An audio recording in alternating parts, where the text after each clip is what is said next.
যারা মায়ের গায়ে হাত বাড়িয়েছেন, অপমান করেছেন, তোমরা ক্ষমা চাও, তওবা করো, আল্লাহ তোমাদেরকে মাফ করে দেবেন। কিন্তু পরিষ্কার বলে দিচ্ছি, আমাদের জীবনের চাইতে আমাদের মায়েদের ইজ্জতের মূল্য আমাদের কাছে অনেক বেশি। আর যদি কেউ হাত বাড়ানোর চেষ্টা করে, ইনশাআল্লাহ আমরা গালে হাত দিয়ে বসে থাকবো না। মায়ের সন্তানের আমরা গর্জে উঠবো, যে কোনো মূল্যে আমাদের মায়ের মর্যাদা আমরা ইনশাআল্লাহ রক্ষা করব। অপশন দুইটা, একটা হচ্ছে নিজে পরিবর্তন হয়ে গিয়ে ভালো হয়ে যাওয়া, অন্যকে মাকে সম্মান করা, আর না হলে পরবর্তী পরিস্থিতির জন্য সমস্ত দায় নিতে প্রস্তুত থাকা। আমার ভাই আফসোস করে বলেছেন, এবারকার নির্বাচন অবাধ, সুষ্ঠু হবে, নিরপেক্ষ হবে, সকলের ভোট যার যার ইচ্ছা মতো দেবে।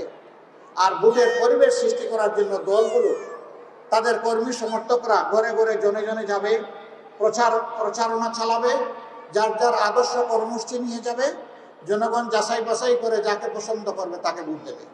আরএফএল চেয়ার বলে চেয়ার মানে আরএফএল চেয়ার, ক্ষমতার নয় সমতার চেয়ার। মায়েরা যাবেন, ভাইয়েরা যাবেন, সবাই যাবেন, কিন্তু কিছু কিছু জায়গায় দুঃখজনকভাবে আমাদের মাদেরকে থামিয়ে দেওয়ার চেষ্টা করা হচ্ছে। আরও বেদনাদায়কভাবে কোনো কোনো জায়গায় হেনস্থা করা হচ্ছে, গায়ে হাত দেওয়া হচ্ছে। আল্লাহর দোহাই দিয়ে বলি, এই কাজ তোমরা যারা করেছো, তোমরা নিজের অনেক ক্ষতি করে ফেলেছ।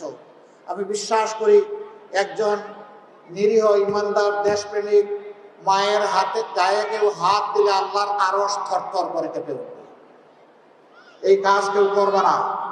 যারা করেছো তোমরা তওবা করো, তোমরা মায়েদের কাছে ক্ষমা চাও, তোমরা ভবিষ্যতে এই ধরনের অপকর্মের চিন্তাও করবে না। আল্লাহ চাইলে তোমাদেরকে ক্ষমা করে দিতে পারেন, আমাদের মাওরাও তোমাদেরকে ক্ষমা করে দিতে পারেন।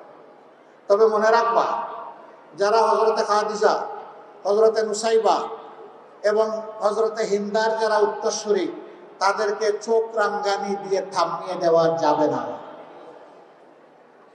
তারা তাদের দায়িত্ব ঠিক মতোই পালন করবেন। আপনাদের প্রতি আমাদের অনুরোধ, 12 তারিখে দুটি ভোট, একটা হচ্ছে হা ভোট।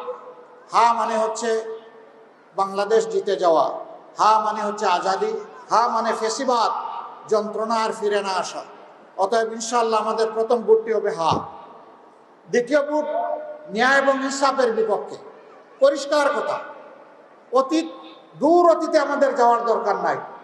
যেদিন থেকে আল্লাহ তাআলা কিছু মুক্তির ব্যবস্থা করে দিলেন, 5ই আগস্ট 24 সাল, সেদিন থেকে কার আমলনামা কেমন, কার দৃষ্টিভঙ্গি, চলাফেরা, কাজকর্ম, আচার আচরণ, কার নীতি পলিসি কেমন, সেইটা আপনাদের সকলের সামনে পরিষ্কার। এখানে যাদেরকে সুনীতির উপর পাবো, যাদের উপর আস্থা রাখতে পারবো, আমার দেশ, আমার মাটি, আমার মা, আমার ভাই, সবার আমানত যারা রক্ষা করতে পারবে, ইনশাআল্লাহ 12 তারিখের ভোট তাদের পক্ষে হবে। আমরা ইনসাফের প্রতীক দাঁড়িপাল্লা দিয়েছি।